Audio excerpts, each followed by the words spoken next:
The nation's oldest traveling celebration of the arts, the National Folk Festival, is coming to downtown Jackson November 7th through the 9th. Discover the sights, sounds, and flavors of our nation. The full lineup is now available, featuring blues, gospel, Puerto Rican, Irish, Southern Soul, Bluegrass, Korean, Zydeco, Flamenco, HBCU marching bands, Choctaw, Go-Go, and more. It's unique and unforgettable fun for the entire family, and it's free. More at nationalfolkfestival.com.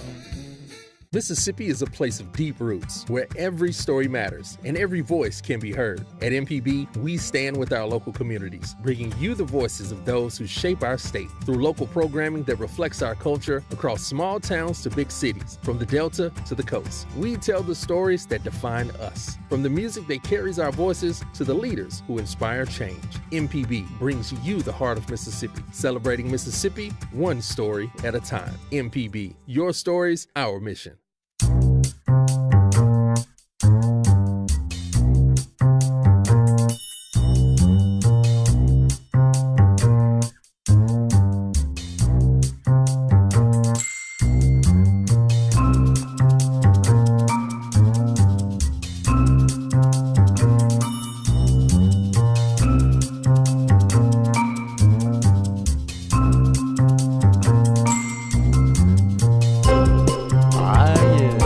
It's Deep South Dining right here on MPB Think Radio, a musical tribute to Java Chapman. All right. Our great director of radio here. Thank you, Marissa. That's very, very kind. Good morning, Carol. How are you? Mal. It's Malcolm White and Carol Palmer. How are you? It is indeed us, but boy, do we have a lineup today. this morning. Today is a special coffee shop episode of Deep South Dining, and we have friends who have already joined us and friends who will be joining us as the morning goes on. Joe Sherman is here. Well, welcome back, Joe. Joe and I were on last Monday together. Right. We had a the big Lebanese time. breeze. That's Is that right. it, Mal? You got it. The Lebanese breeze. I just blew in. You just breezed in. Just dropped in to see Yeah, what condition my condition was in. Yeah. So we're glad you're here. Also, from a distance, Tim Pierce, our great friend from Boonville, Mississippi, and Memphis, of course. Hello, Tim. How are you this morning, sir? Morning. Great. Happy to be here. Where you at this morning? This is where the magic happens on South Main in Memphis, Tennessee, sitting in my kitchen. Look at that. All right. We've seen and heard a lot about and Joe and and I have tasted that magic. experienced the magic. Nothing but We have magic. experienced the magic. It's awesome. But Tim, you've been around this weekend, hadn't you? Oh, I've been around, get around. I get around. Yeah, we went to Dallas for the weekend, got back last night about 6. So we're here bright-eyed and bushy-tailed. Was it a band thing? It was a band. I've been on this is called Bandtober. And so I travel every weekend. I've already been to Austin and Myrtle Beach. Yesterday was Dallas. This weekend is St. Louis, then Columbia, South Carolina, and then finish up in Tulsa. So, Wow. Let's back up, Malcolm, and since both of you are Boonville, since both of you are Boonville boys, and there seem to be more and more of them all the time.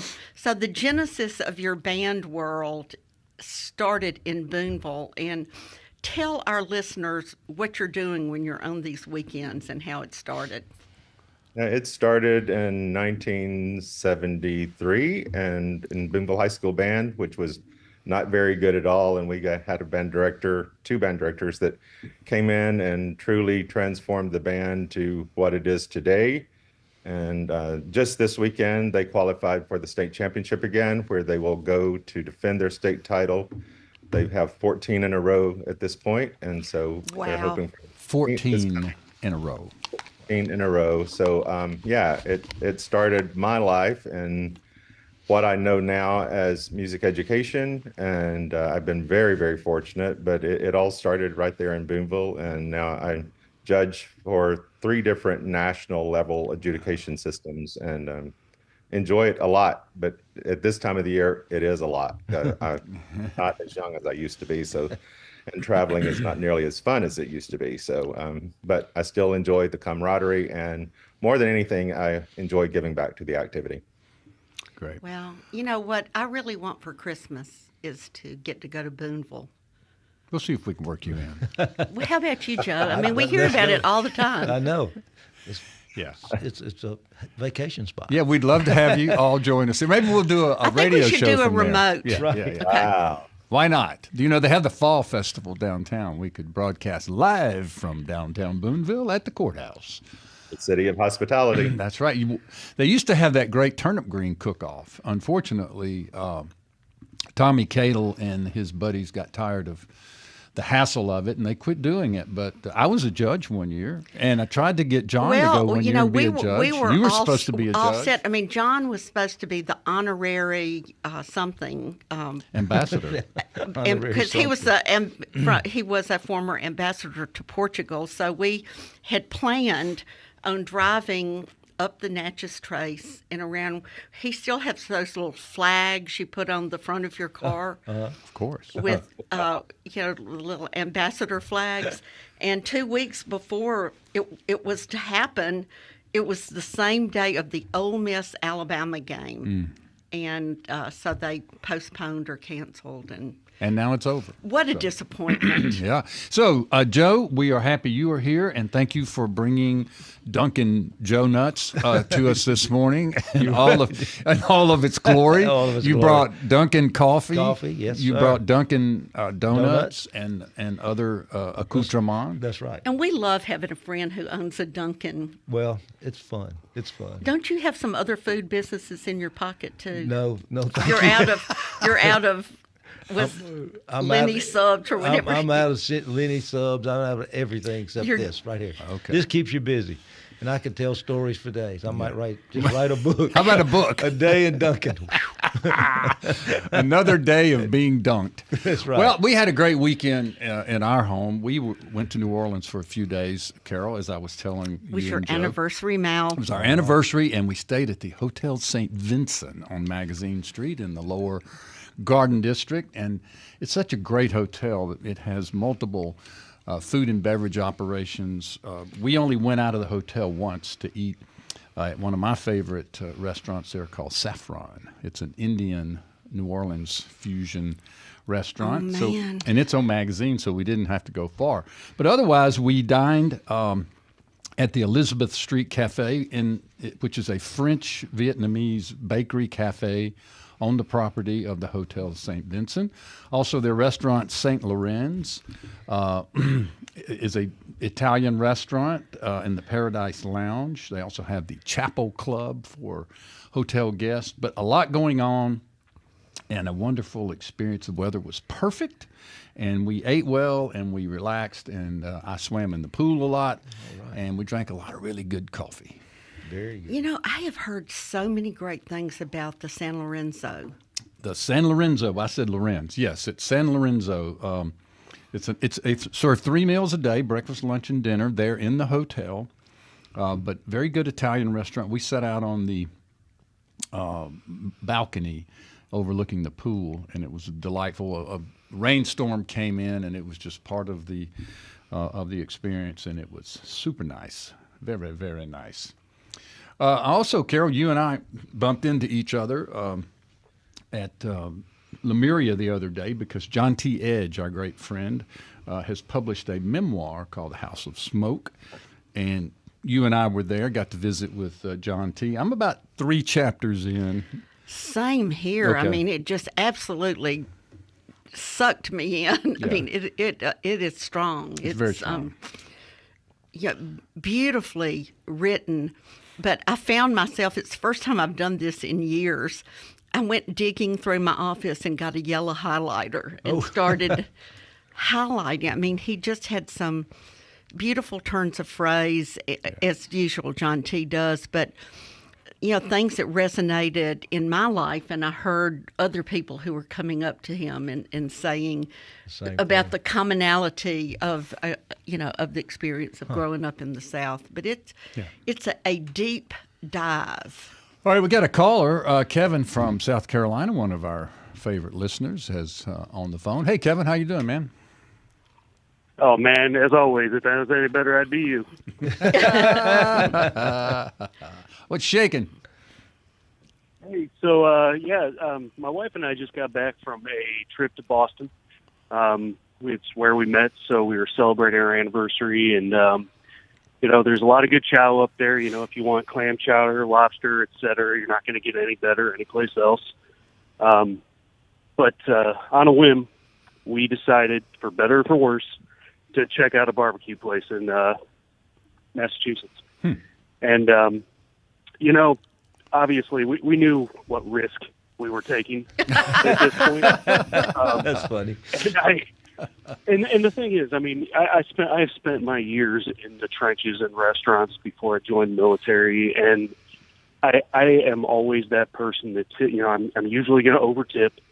I'm usually going to be way more lenient than a lot of people would be, just because I appreciate what the food service industry does. Sure. And I wanted to like this place so bad. I really did. I'm not mentioning names. I really did, though. I was like, oh, okay, you know what? We're going to try it out. The waitress was raving about the brisket, so I was like, oh, yeah, brisket's always a good option. And she was like, yeah, they smoke it for 12 hours. And I was like, okay. I'm pretty sure that's how you make a brisket. But, okay, cool. We'll try it anyway. And then they had burn ends on the menu. I was like, okay, can't go wrong with burn ends. And it was so sad because apparently I spoke too soon. We got the brisket, and I thought it was pot roast. It was wrong, Kevin. Wrong. It was so sad, and then it was like a broken elevator. It was wrong. It was wrong on so many levels. Then I got the brisket burn ends, and those were some sort of offcuts smothered in barbecue sauce. And well, long story short, the best thing on the plate was the cornbread, and as soon as we got back to Charleston, we got off a plane, got home, and we said, okay, we need to go actually get some barbecue. Just kind of wash this taste out of our mouths. And it was just, honestly, I was just never so appreciative of good barbecue, because you come down to the Carolinas, even barbecue that's considered subpar is pretty darn good. Par. It's we par, are lucky. There ain't nothing wrong with par. That's right. We have an abundance of riches when it comes to barbecue and barbecue sauces. Yes, we do.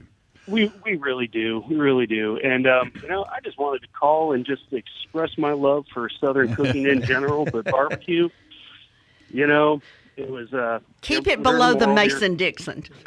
Yeah, man. Well, thanks, man. Exactly. There's a moral to the story. Yeah. Just do it. Go where you know it's good. So, hey, y'all have a great day, okay? Thanks, man. We appreciate you listening. Appreciate you calling in and reporting out on that barbecue in Massachusetts and Boston. Barbecue.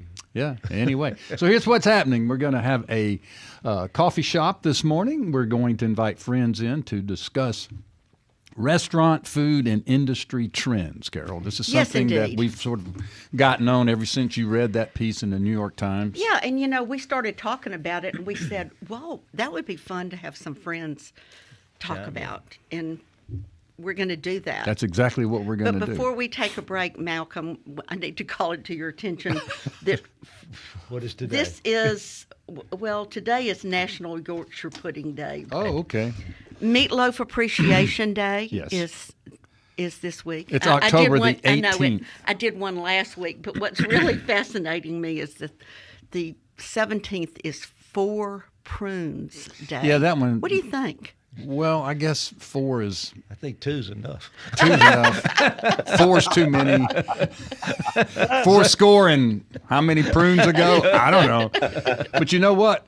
It's also one of my favorites. It is not roast pheasant day. I'm not interested in that at all.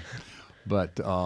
it was Chicken Cacciatore, National Chicken Cacciatore Day, this coming Wednesday, the 15th. I love chicken cacciatore, hunter-style chicken, they call it. So let's celebrate. It's Seafood Bisque Day on October 19th. Again, Meatloaf Appreciation Day. National Dessert Day on my birthday. On your birthday, that's right. Because I wear so many desserts. All right, so... as mentioned, we're going to take a break, come back. We've got a group of friends here. Tim Pierce is with us. Enrika's Joe Sherman, on the way. Enrika, the chef, Enrika Williams, is en route.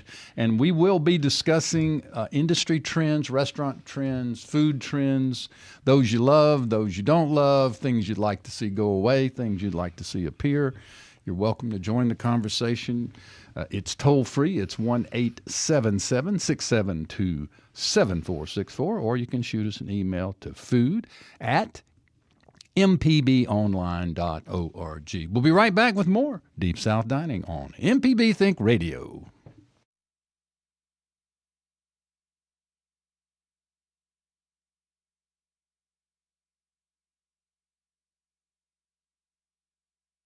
This October, the Mississippi Antique Showcase comes to Oxford, where storied relics, family heirlooms, and unique treasures await.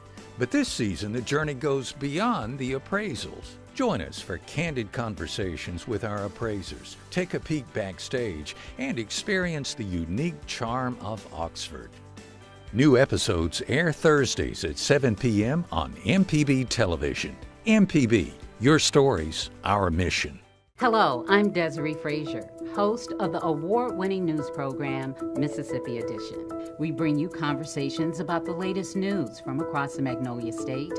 Whether it's politics, healthcare, or education, you'll hear in-depth discussions on issues that matter to you. So join us each weekday morning at 8:30 on MPB Think Radio, or download the podcast, listen through the app, and online. Everlasting, the Legacy Podcast, is a brand new companion podcast to the MPB documentary Everlasting, the life and legacy of Medgar Evers.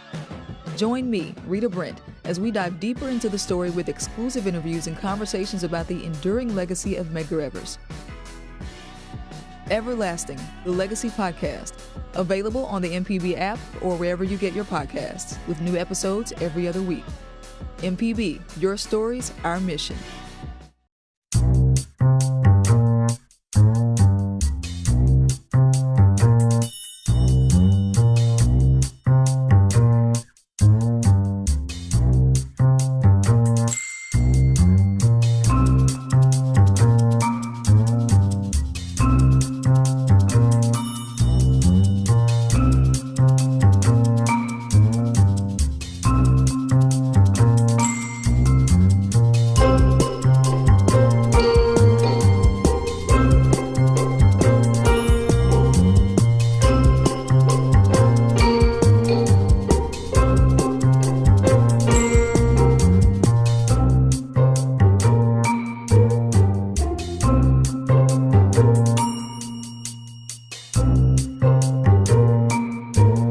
Welcome back to Deep South Dining here on MPB Think Radio. Malcolm White, Carol Palmer, Joe Sherman, the Lebanese Breeze, It's Tim time Pierce. for the donut. It's time for donuts? Yeah. Okay. Well, let's have at it. I did. Oh, you've already had at it. Okay. That's a pretty good donut. Is that the cake? That's the sour cream donut. Ooh. The reason it's so good, Carol, close your ears, is fried twice. Ooh. Oh. Only fried twice. Wow. Make sure they got it right the second time. So what is it like trying to get it to puff up or something? No, just to make it more fattening. That's all. Make it more fattening. Well, it seems to be working. Is it good, Carol? It's delicious. Joe recommended it. I took his recommendation. All right, Joe, we're going to start with you on trends, industry, restaurant, food trends. You and I were talking about a few. You brought some props. I brought some props. I don't know where to put them. Share. But, to share. We called it sweet and savory, and the industry calls it swicy, sweet and spicy. And I think that a lot of people are already doing that. If you think about charcuterie boards, they always have a meat or salami or some kind of meat like that, and they also have honey. So you're doing, they use it that way. And then, like in some of the restaurants, for example, at Kate, they use this hot pepper jam by Terrapin Farms, which is a division of Stonewall Kitchens, and they use that on their pimento cheese toast. Okay. So and then our dear friend, Leanne Galt, she introduced us all to the world of chili crisps. Yes, she did. And if you think about Asian food, it's all sweet and spicy. Right. So, they kind of created the trend, didn't even know it.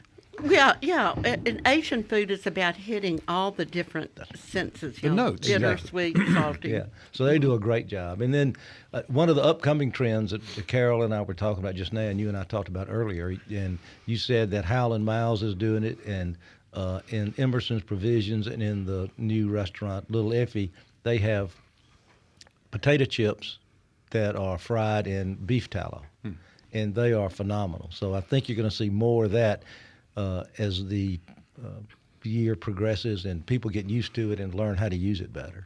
You give us a quick review of your your meal at Little Effie's. I haven't been. Carol, have you been? Okay, so you're the only person in the room who's been, so tell us about it. All right, so it was excellent. The atmosphere is phenomenal. They kept the bar that was in the cultivation.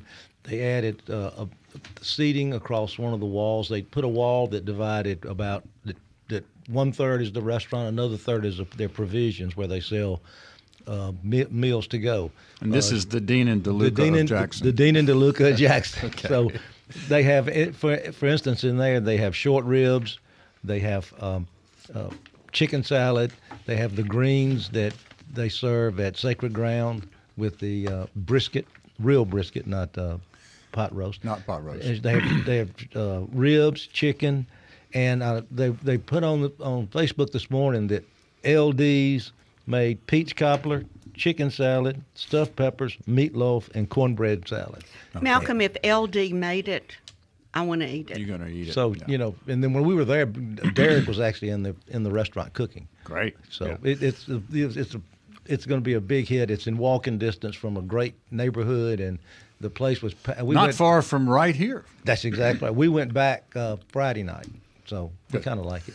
Tim Pierce, what's going on that you can share with us about food trends or industry trends, restaurant trends that you are liking or not liking? I know you get out quite a bit. I have traveled quite a bit, and I have props as well. Oh, okay. A lot of folks ask if we have a garden, and no is the answer to that because I believe in supporting our farmers. So in New York, we went to a James Beard Chef restaurant, and of course, tomatoes were on the menu, and we had to try them. Interestingly enough, he dressed them with raspberry vinaigrette, which I would have never thought of, and it was absolutely delightful. Wow. Perfect dish to start and share. Enjoyed it a lot. And then in August, I went to Indianapolis, and a really, really high-end steakhouse that I won't mention. Also, the server said, "Oh, we have locally grown tomatoes. They're really great tonight." And with burrata, and so I was excited about that. I ordered that, and unfortunately, even if they were locally grown, we did not enjoy them because they came straight out of the refrigerator. It's cold. Horrors. Trends as far as using farm-grown foods is wonderful, but also knowing how to serve them is quite important. So, but we did enjoy them.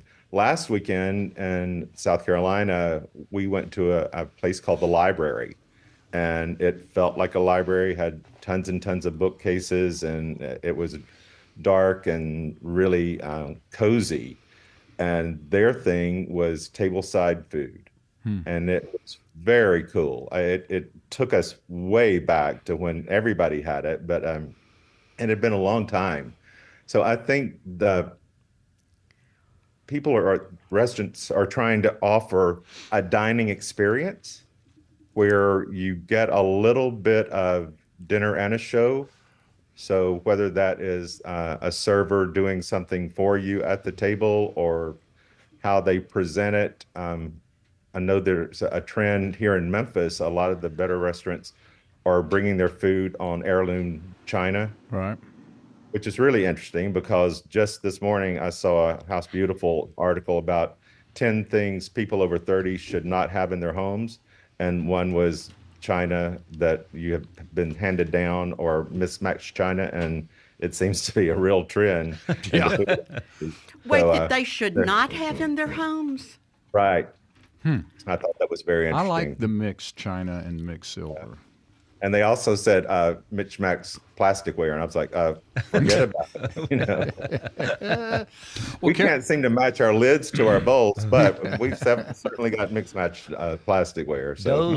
Those in Greenville started the mix match a long time ago. Oh, absolutely. Well, I mean, and Martha Stewart elevated it. There you go. Yeah. And Malcolm Stewart does that well too. You love beautiful china. Yeah, of course. One of the things I'm not real fond of that seems to be a growing trend is the iPad or tablet.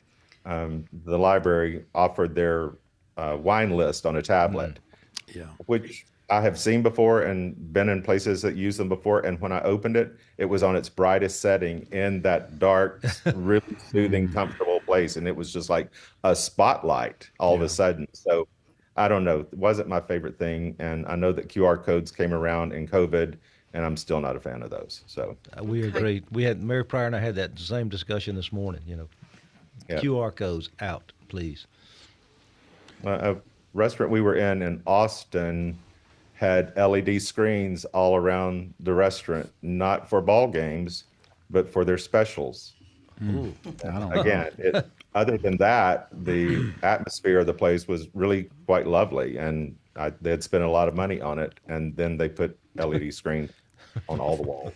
Okay, one thing that really annoys me is I am so over deconstruction. Enrika just joined. She's been stuck in traffic, but I mean, I've appreciated deconstruction in the past, Enrika, but it's over for me. And deconstructed cheesecake is like a smear, like you take I mean, I've seen this, smear it on the plate, put little crumbles, around it.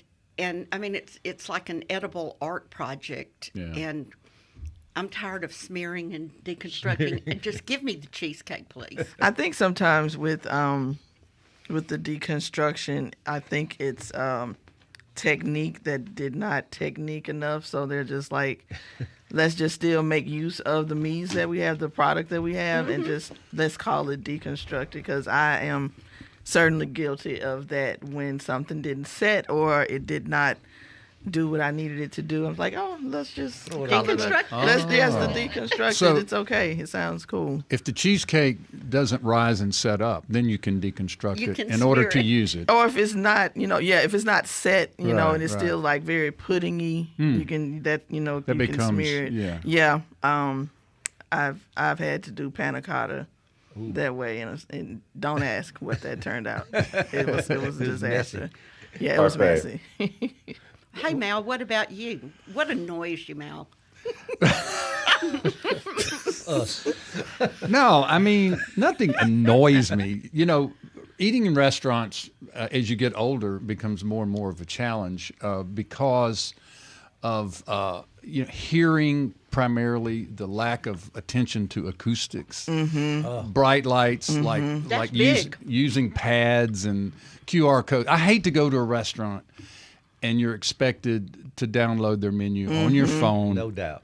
And order. I just don't like it, and it's because I'm old, probably, but that's okay. I mean, I get to like and not like, what I like. And I just think restaurants, and I'm not talking about, food trends here, I'm just talking about restaurants in general, do not pay enough attention to acoustics, because it's very difficult to have a conversation in a place that has just ignored acoustics, and it's all glass and steel and hard surfaces, and and you can hardly hear yourself think, as they say. But you learn. I learned to ask to be seated in certain places, like away from the bar, exactly, in a corner, maybe in another room, whatever. It's up to the diner also to take charge and say, I don't really want to be seated. Unless it's the only table, in the center of the dining room where I'm trying to have a conversation. So let me ask you a question, since you're a real restaurateur, not a Dunkin' Donuts guy. What is Used to be. What is the we had a discussion with Chris and Mona Nicholas last night about tipping on takeout. Yeah. What is that? What is the right thing to do? Because I'm like the gentleman that called in. I'm a heavy tipper because I know those people are busting it to get it out there and make it right. So, I like to tip them extra. I think we've crossed the Rubicon with, the automatic tip being shoved in your face, and you're like, I've got to do something here. I think we've had enough of that. I think it's good to do the math for people. Here's 15%, here's 20%, whatever. But this idea that if you walk up to a counter and order a cup of coffee in a Go container, and it asks you, do you want to tip 15, 20, or 25%? It's probably a little off-putting to some people. Right. I tip. I do too. I tip for carry out. I tip for bar service. I mean, I'm in there. They're working. I'm dining. I choose to take it with me. I choose not to dine in. So I tip. Okay. My usual 20%. Now, I don't know about other people. Carol? I do. I'm so aware of that the wage for tipped people is $2.13 an hour. And so in a restaurant, of course. But I tip on just about anything because food service workers are the lowest paid. Tim, your turn. I don't. Okay. Especially if there's not a server involved. If it's someone at the cash register and they're doing their job and it's done efficiently, and I'm taking it out the door, I don't feel obligated. Okay. If Good. they Fair. go over and beyond and I've asked for some special treatment and they make sure that's done and all of that, then sure. But for me, it's the level of service that denotes whether or not I tip. So, Enrika, what's the chatter in the restaurant with employees and staff?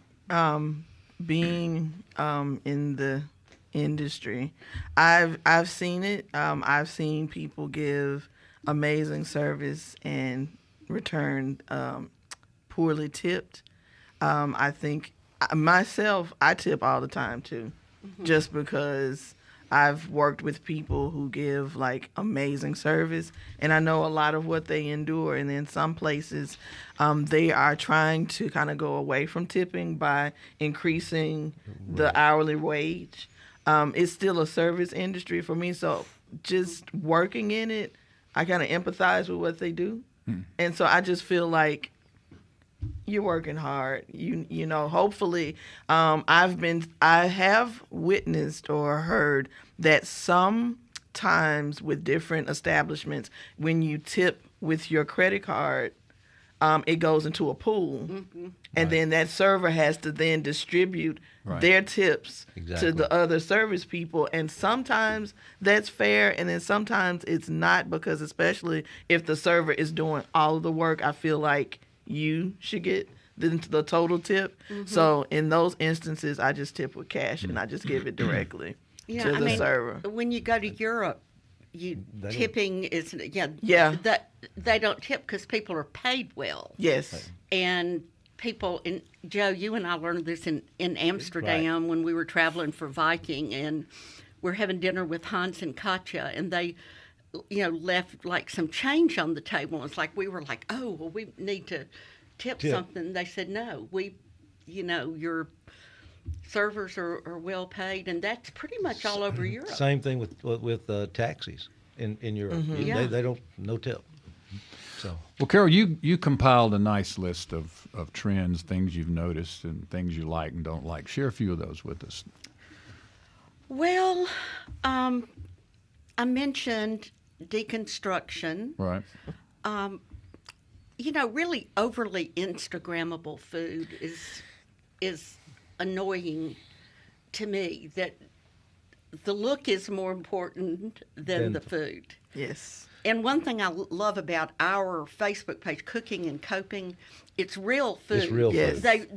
People put together nice plates, but the preciousness of food, and you go places and you see people that are busy the whole time taking pictures of their food, and you take a forkful and take a picture of it with a little bit missing. They're missing the experience of the food. My grandson told me the phone eats first. I said, okay, thank you.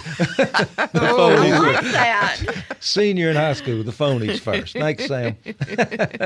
wow. So, Carol, you talked about mocktails. Yes. And I brought I was looking two at mocktail, those, yeah. two mocktail spirits. One is an alternative to gin, and one is for bourbon. Now the bourbon is okay in this particular brand, and the gin is okay if you're having a French 75 or a gin and tonic. But if you want a gin martini like I do, just get the gin. But anyway, but Bravo, Shapley's, Little Effie's, and Walk-Ins all have a mocktail menu that are not just sugar and syrup and whatever and ever and ever. It's a real mocktail. So I think I think it's a great trend. And restaurants are really missing a great opportunity when they don't offer mocktails, because people who don't drink a lot of times will pay will pay well to have a well mixed. I get annoyed when I ask for a mocktail. Well, we don't really have a menu, and I said, well, surely your bartender could make some. We can take some orange juice and throw some lime in it. Put some ginger in it. And so they, bring something that's sweet and yucky, and then you get charged $14 for it. Well, that's the thing.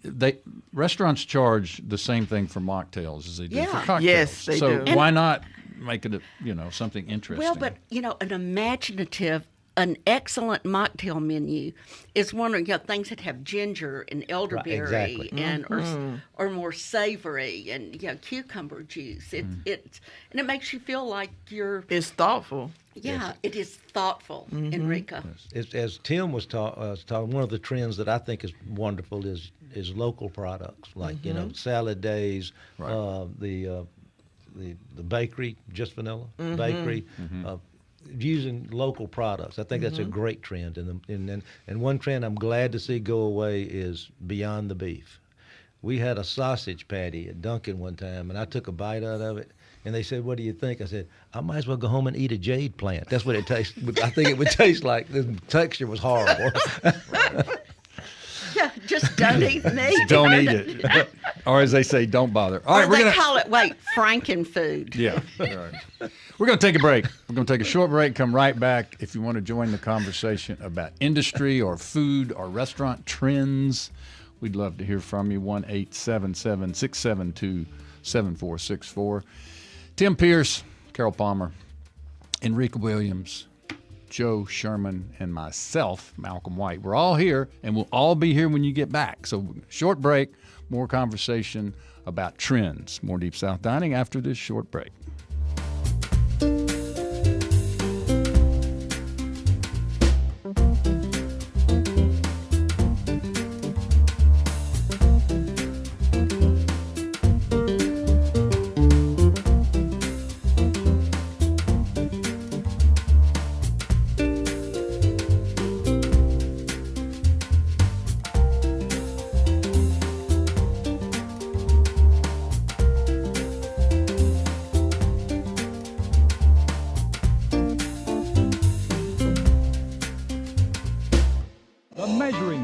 Since 1970, MPB has been enriching the lives of Mississippians. Everything we do gives us the chance to grow and learn.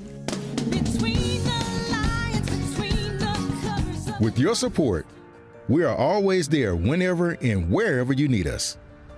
Together through the years, together in the future.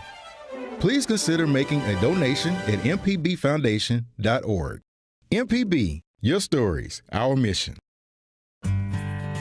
At the Mississippi Arts and Entertainment Experience in Meridian, we believe in the power of the arts, storytelling, and education, just like Mississippi Public Broadcasting. MPB connects communities across the state with quality programs that inform, inspire, and engage. Their audience is loyal and appreciative of businesses that support public broadcasting, which makes underwriting on MPB a smart investment. Join us in supporting MPB. Learn more at mpbfoundation.org. Hatred destroys the one who hates. The others that you are hating, go on about their business. Care of us. So the legacy of Medgar Evers is an understanding of our own humanity and of our own responsibility of seeing that in other people. He is written out of history. He's just not included. It's Malcolm and Martin. To me, it's the 3 M's, and Medgar's right up there at the lead. Everlasting, Life and Legacy of Medgar Evers. Watch now on MPB Passport. Visit mpbonline.org for more. Welcome back to a coffee shop edition of Deep South Dining here this morning. We are glad you have tuned in. We are talking trends, industry trends, restaurant trends, food trends. I wanted to start with Tim about one that we were discussing here in the studio, this charging for bread service in a restaurant. How do you land on that, Tim Pierce? I would be okay if they upped the prices on everything and didn't charge for bread. That's just the bottom line, because often you pay for bread and it is still commercial. However, here in Memphis, we have a place that has, they call it a focaccia board. And literally, they bake the focaccia when you order it. It comes straight out of the oven to your table. I'll pay for that all day long. It is spectacular. And, Carol, it's like getting naan in an Indian restaurant. I am happy to pay that $2.50 for fresh cooked naan. But the flip side of that is Shia in New Orleans. We were down there in August, and they greet you, not saying, "Can I get you a cocktail?" They greet you with fresh made pita. They do. Wow. And put it down on the table, no charge. Divine. And keep bringing it back if you want it. And whatever that dip is, he told me what it was, and I still don't believe him. I mean, he promised me that's all that was in it. And I mean, tried to make it because I know there's a magic ingredient that they're not telling. So, but I mean that, at the table, no charge whatsoever. So, and I'm okay if the entree costs $2 more. I'm with you. That's me. Is that dip include eggplant? Do I remember that correctly? It does not. It's like the folks that do balsamic vinegar, olive oil, and a little black pepper, or that kind of thing. Okay. But this is, if I remember, it's sumac and oregano and one other something that I don't remember. Wow. But it seemed way too simple to be as intense and complex and unctuous as it was. So one of the dishes at Little Effie's is hummus with beef cheeks, and it's got a freshly made pita bread with it. And the pita bread puffs up so large, I thought it was the cauliflower dish, but it wasn't. It was the pita bread. It was it was really, really good. Yeah, I love that. Can we go back to beef tallow? Absolutely. Talk a little bit about that, Enrika, please. Help. I don't understand what the big trend is. Tell me what's great about it. So what's great about beef tallow to me is reminiscent of McDonald's French fries, because they used to use beef tallow in the fryer oil to fry the French fries. Really? Yes, so that is embedded in my my memory with beef tallow. I found out later that that's what it was that gave McDonald's fries that McDonald's fries taste. I like using beef tallow sparingly for sauces. I had a jar in my cabinet, and I used it so infrequently and so sparingly that it became rancid, and I had to throw it away. So it's just like it's a very nice balance of using it properly but not being obnoxious with it. And don't let it go bad. And don't let it go bad because it doesn't take much. Like, if you're frying fries, a couple of spoons. You don't have to put like cups. Because it has this very beefy taste. But I do add it to your other oils? I do. I like to add it to other oils. I did try one time to be cute and make like an aioli or an emulsion with beef tallow. It was okay.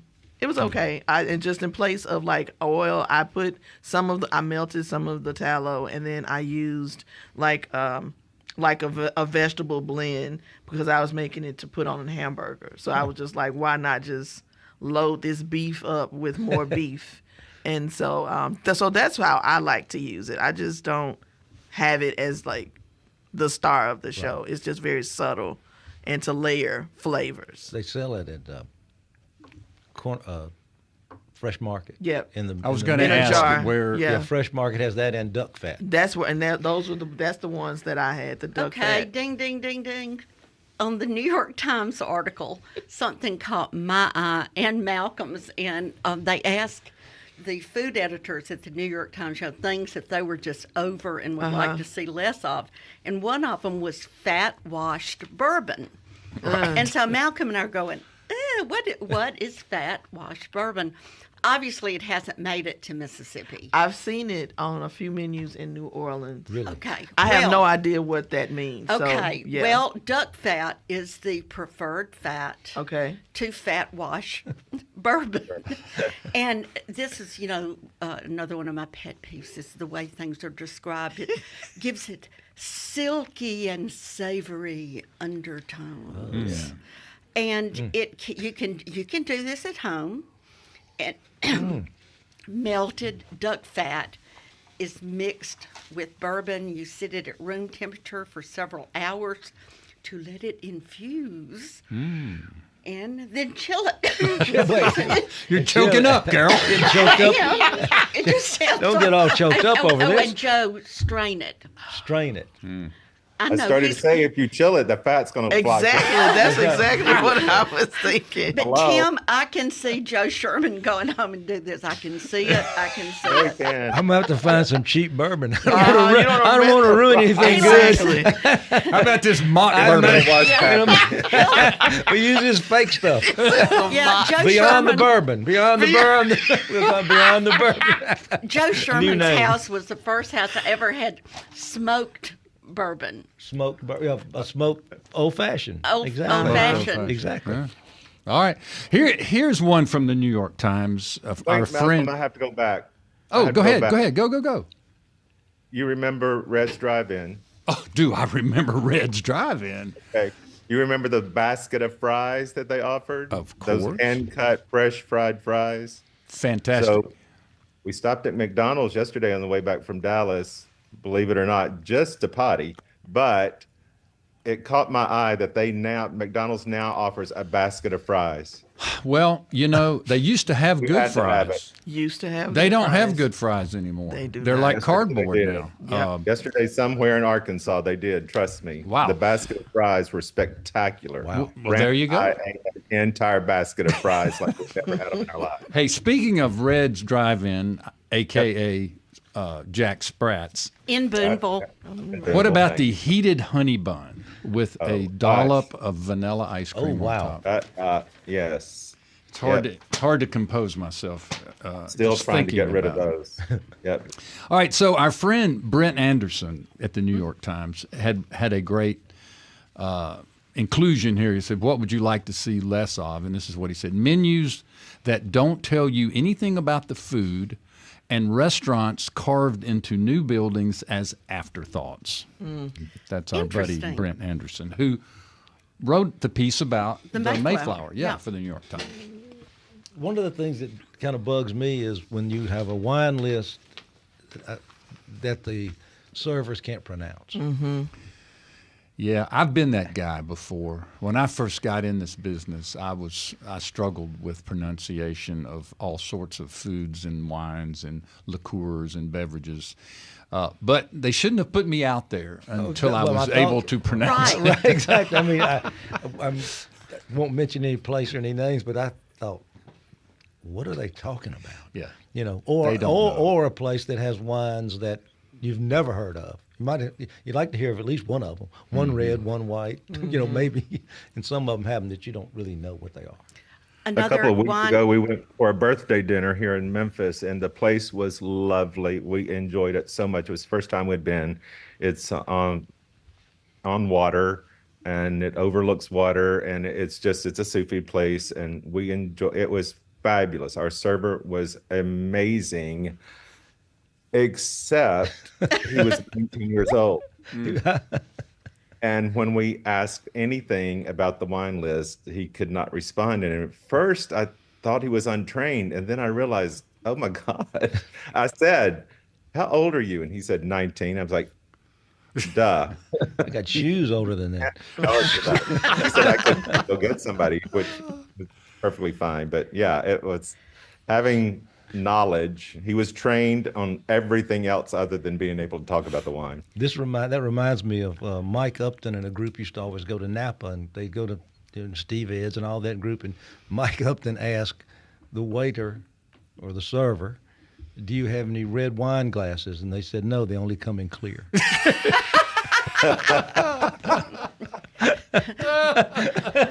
But I'm in a fine dining restaurant, you need to know the wine list, and also the biggest pet peeve is a server who does not know how to open the bottle of wine. I mean, I've done it at the table for people, or if they leave the foil on top. Yeah.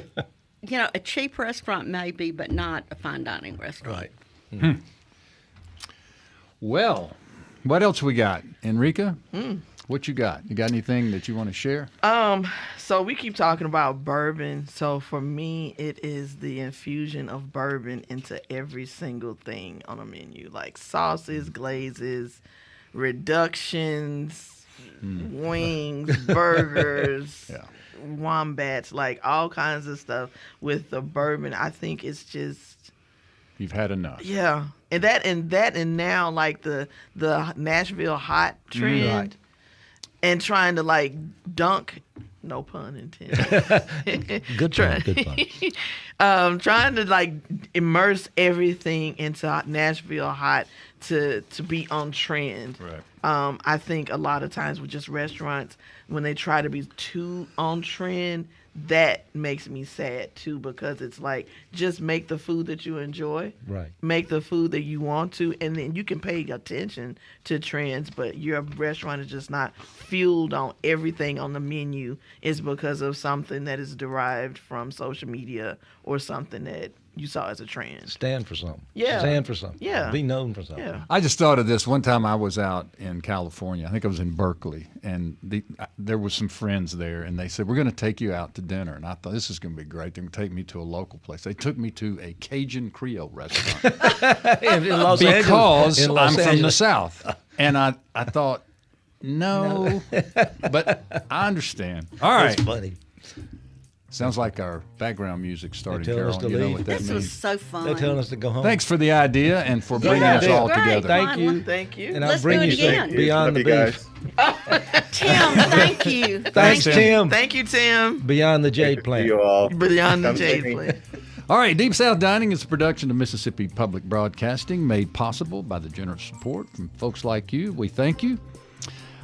I would say this, that this show is produced by Marissa Vaughn for our guest Enrika Williams, Joe Sherman, Tim Pierce, and of course my co-host Carol Palmer. I'm Malcolm White. We ask that you now stay tuned for Everyday Tech at 10, Southern Remedy at 11. But more importantly, join us every Monday and every Sunday morning at 9 a.m. for more Deep South Dining, heard right here on MPB Think Radio. You have a great day and a great coffee shop. See you soon.